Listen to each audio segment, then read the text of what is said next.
Lou, good evening. How you doing? Hey, guys. All right. What's going on, Lou? I thought the Berto-Zabic fight the other night was a close competitive fight up until the time of the stoppage. Do you think that the ending was inconclusive? And if the cut didn't occur, how do you think the fight would have played out? Zabic was having his moments, but I think the fight would have sort of played out the way it did. I think Berto might have stopped him late.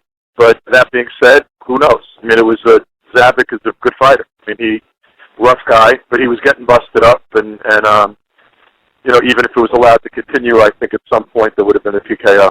But I was impressed with Zabic. I think he beats a lot of guys at 147. And I had said before the fight that I thought he was a very good fighter and people were underestimating him, and I think I was right. Now, I know that Andre said he wants a rematch with Victor or a fight with either Pacquiao or Mayweather, but based on Zabic's performance, would this be doable again, a rematch? Yeah, but down the line, I think. And I don't think HBO would be interested in getting it right now. I think Zabic's going to get an opportunity against somebody else. And if he's able to pass another test and get a big win, I could see a Berto fight down the line. But even if Berto doesn't get, well, first of all, Berto's got a mandatory facing him with Randall Bailey. And then you have the possibilities of a bigger fight, though I don't think Cotto will ever fight Berto. And I think Mayweather, and if Mayweather were to lose, which I don't think is going to happen, but if he were to lose to Victor, I think there'd be a rematch. So I don't think that Victor and Berto is a possibility in the next fight. If Mayweather blows out Victor or beats him conclusively, and Pacquiao Mayweather can't be made, then it wouldn't shock me if Berto got a shot at Mayweather. But there are also a whole slew of guys moving up to 47. Personally, I would love to see Berto and Amir Khan, and Berto and Tim Bradley. I mean, there's no shortage of fights now at 47 with all the guys that have moved up and the other guys that have established themselves. Obviously, Zabic, for a guy coming up, is going to give him a whole, I think a lot of guys in weight coming up from 40 to 47 would have a lot of problems with Jan Zabic. Okay. Well, I want to go back to the negotiations before the Martinez-Williams fight, the second fight. Now, you guys were the champion going in, and you guys had to make a lot of concessions, with the catch weight, the less money, and even the introduction. Let me cut you off right there. I mean, I know where you're going. It's a very legit question, but here's the bottom line. Leverage is a very powerful thing. Leverage is a very, very powerful thing. And if Floyd Mayweather doesn't have a contract with HBO that's multi-fight, then the people that represent Floyd Mayweather or the person that represents Floyd Mayweather has tremendous leverage. Bob Arum took Manny Pacquiao to Showtime and CBS. I don't think it made a shit of difference to CBS or Showtime. I don't think it did a fucking thing to increase, their profile. I think they were doing well before they got Pacquiao, and I think they'll do fine without Pacquiao. But Pacquiao was sort of a big prize that HBO viewed itself as losing, so it gave Bob Arum all the leverage in the world when it came to going back to HBO. It's a matter of leverage. I mean, if you expect fairness, first of all, fairness doesn't exist in business to begin with. Fairness doesn't exist in economics to begin with. Banks are getting bailed out, and middle-class people's houses are going into foreclosure. So I mean, to expect fairness in boxing, which has always been a fucking cesspool, is sort of absurd. Do I think that I've been on the short end of the stick in a number of negotiations? Yes. Do I think that television networks at times exceed their boundaries and are involved in exactly the kind of behavior they shouldn't be involved in? Yes. But at the same time, it's leverage that often controls. It's politics that controls, and politics permeates corporate America, whether it's television, sports, banking, or anything else.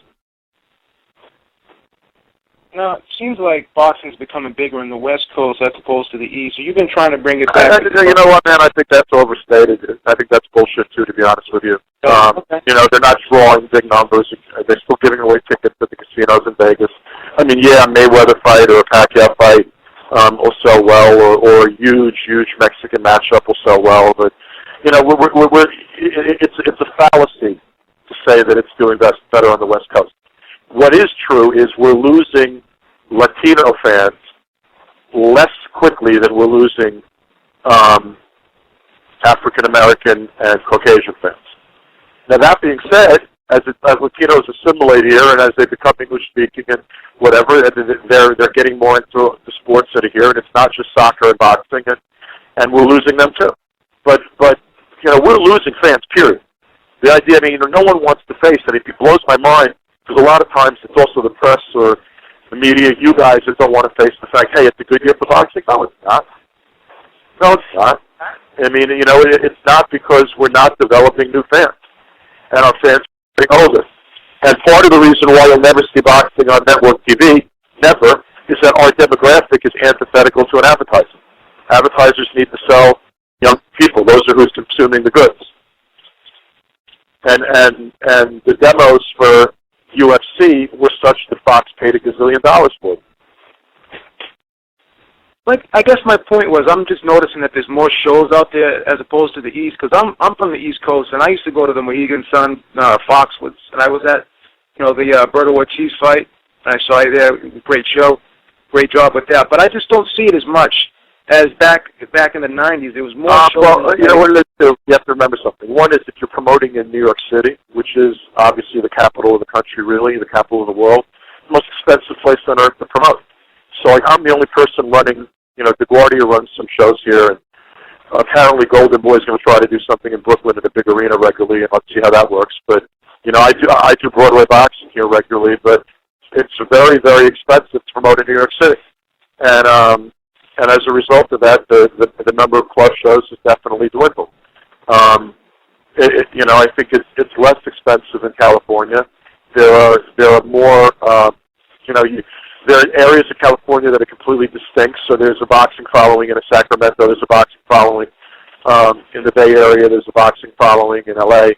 And also the heavy ethnicity. The Mexican American fans are still right now, and the Mexican fans, the Spanish speaking fans that are not bilingual, are very loyal boxing fans. The other thing is, and I hate to say this, but they're running guys across the border on the West Coast that are fighting for 2 cents. And there are issues with immigration that you couldn't get away with here. Paulie Malignaggi. Now, good boxer, New York fighter, hand speed, boxing brilliance, could move, the whole nine. Mm-hmm. And I remember the first time I thought there was a rift. Malignaggi was saying how he was supposed to do the Contender and that you kind of ruined that for him. But you never said nothing about it. If he said that, fuck him. Fuck that. Yeah, he says that. And then you never said nothing about it, but then you turned around and gave a guy that couldn't break a fucking eight, made $2.something million. Every time he was in a big fight, he shat the fucking bed. If he's going to keep shitting on me, I'll shit back. You know what? I shut my mouth. You haven't heard me bad-mouthing the motherfucker, but he can't seem to shut his fucking mouth. And I'll tell you this. I didn't do nothing against Rick Pat. I didn't do nothing against Amir Khan. Meanwhile, people thought his career was over after the Ricky Hatton fight, and he went on to make 7 figures after that fight. Exactly. First, he doesn't talk about the first 6 years of his career when he broke his fucking hand about 8 times, and I lost money every fucking fight I did with him. For sick people, I treated that kid like a member of my family. And basically what I got in return was complete disloyalty. So my attitude is right now, hate's a horrible thing. It eats at you. Hate eats at you. It doesn't hurt the person you're hating. It eats at you. So I don't want to hate anybody. But if the motherfucker's still going to go out there shitting on me, then I'm going to sit there and shut my mouth. I hear you, Lou. It just, because I remember back when he said how he was supposed to do the. Hello? And then. I'm here. Let me ask you a question. How many guys that ever appeared on the Contender made multiple millions of dollars? Probably none. There you go, brother. He stopped right there. So by the way, first of all, I didn't stop him from being on the Contender. But had I would argue that he's done far better than anyone that's been on the Contender economically. I believe you. Because you took him to a world title. You took him to a world title after one comeback fight when he lost against Cotto. And in the process, you got him big fight after big fight. In credit to Malignaggi, the loss to Cotto was a gutty, brilliant performance. I mean, he was out, he showed tremendous balls, and tremendous grit, and I think that night did a huge job for his career because it established that, yeah, this kid's not a big puncher. Yeah, this kid is a little bit obnoxious, got a big mouth, but when push comes to shove, his heart's as big as his mouth. So, to be honest, it wasn't like, I got him a big fight coming off Makoto, but frankly, he made himself bigger coming off Makoto. In the way he fought. Right. I'm with you, Lou. That's why I said you're one of the guys who I know leave their fighters financially secure and get them big fights. So I just wanted to know your take on that, because I remember those years. My take on that also is you have a good run with someone. Eventually, look, it's hard to work with anybody forever. If you have a good run with someone, you shut your mouth and you walk away. But, I mean, I don't understand what this motherfucker's bitterness has been, because, look, every trainer he ever had got shook hands. Every advisor he's ever had got shook hands except for his present advisor, Anthony. I mean, there have been 11 or 12 people that worked with him, and every one of them got blamed for some failure of his. And I'm not hating on him. I just want him to shut his mouth and leave me alone, because I keep getting asked questions like this, because privately the motherfucker can't stop himself from opening his mouth. But I just think he looks like an idiot. He attacked me for not building the Malignaggi brand. What brand was that? Let's talk about an upcoming event, Martinez-Barker, and I really love the Lee versus Vera rematch to make it a doubleheader. Sell me on Martinez-Barker. A lot of people giving him heat, but here's a guy in Martinez that has fought big guy, big name after big name. He's tried to get big name. Talk about the event. He's been dictated to as to who he was fighting every fight over the last 3 or 4 years. I'm not saying that this is a gimme fight. No fight's a gimme fight, particularly against a guy that was a great amateur that's undefeated and is the best middleweight in his country. And that's what Barker is. Does Barker figure to win? No. But you name me a guy that'd be available to Sergio right now that he wouldn't kick the shit out of. Right. And that's basically the situation. I mean, when Roy Jones was heads and tails better than everybody else, you could argue there's some guys he avoided, but he fought guys on a fight-by-fight basis that were the Darren Barkers of the world. And that's because that's who was sitting there and available to him. I mean, if a guy is that good, don't fault the guy for his greatness. Enjoy the fact that you're able to watch him without paying $60. Right, that's a good point. What do you think of this Lee Brian Vera fight? By the way, with all due respect, I think that the Lee Brian Vera fight is a sensational fight. I think that Lee shows tremendous balls in forcing me to make the fight. But I got to tell you something: to force the fight against a guy that knocked you out and has gotten better.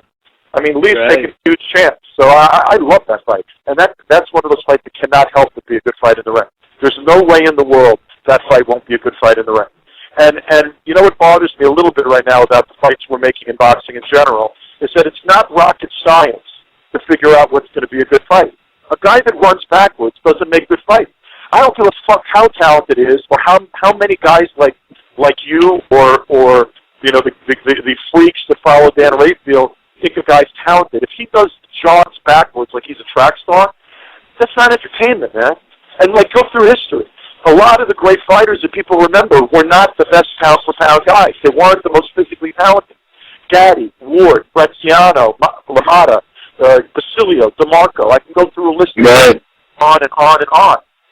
Angel Manfredi, guys that made Ivan Robinson, guys that made great fights. Make great fights. Even guys on the move would still pack a big punch, you know what I mean, and still be aggressive. But I want to tell you something. I'm not going to hate on people, but I could name 6 guys that have seen multiple shows on Showtime and HBO in the last year that if I never saw them fight again, I'd celebrate. I hear that. We have way too much of that. But I'm sure you can mention, some of them. Yeah, thanks for coming on, Lou. We really appreciate you. You take it easy, and good luck with your upcoming events and all your recent signings. Thank you very much. Take care, guys. All right, take it easy.